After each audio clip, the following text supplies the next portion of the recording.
Well, I'm joined now by the Irish novelist Colm Tóibín, whose own grandfather was interned for taking part in the Easter Rising.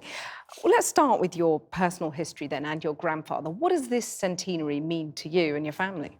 I think the idea is now to complicate the narrative, to look at this story again, to look at how it happened in the middle of the First World War, to look at things like civilian casualties, the deaths of children, and then to look at the complexity of it, that it was a very small group within the Irish Volunteers who actually organised it.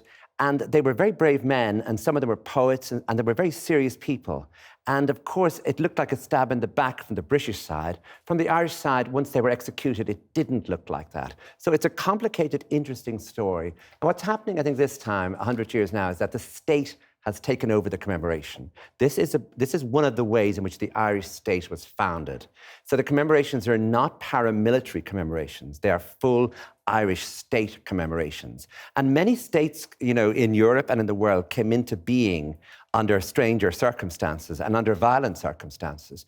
So it's not about rubbing out the past, but it is about realizing that the past has many different strands and strains, and we indeed have to honor perhaps all of those strands and strains. But there are some concerns, particularly amongst some unionists, that this centenary represents a kind of glorification of violence. I mean, you talk about the casualties there. You see, if we don't do it as a state, then some paramilitary group marches through O'Connell Street claiming to be the actual, they've inherited all of this. So that we have to recognise that this happened. We can't ignore it. In the same way as in the north, the Ulster Volunteer Force imported arms too. It wasn't as though either side of the country comes out of this without some blood on its hands. That is our history. There is nothing we can do about it. It would be much better for everybody if we had accepted, if we'd waited for Home Rule, if we had accepted Home Rule, if it had come in an orderly fashion. That isn't what happened. And, we can argue all we like about whether it was right or wrong. The matter is it occurred, and we have to commemorate it.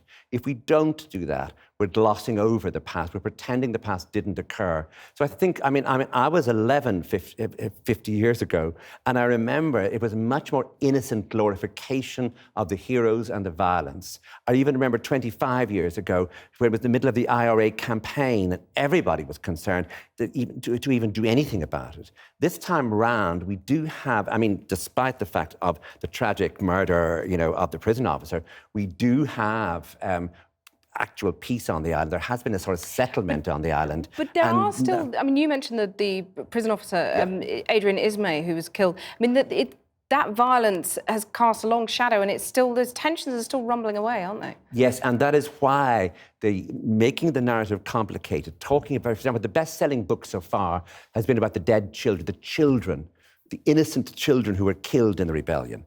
And people are really aware that the majority of those who died were innocent civilians. And that is part of the narrative. There's no one in Ireland now who doesn't know that. Yeah. And including, for example, on Irish television last week, Michael Portillo presented a programme from the British side. Yeah. And everybody watched it. And there was a huge, I think, positive response to it. Okay. So in other words, it's a sort of maturity. It's a sort of way 100 years later of saying we can deal with this, we can face it, and we're not as concerned about the repercussions as we might have been. I'm really sorry to jump in there. We're going to run out of time. But Colm Tóibín, thank you very much for coming in. Thank you.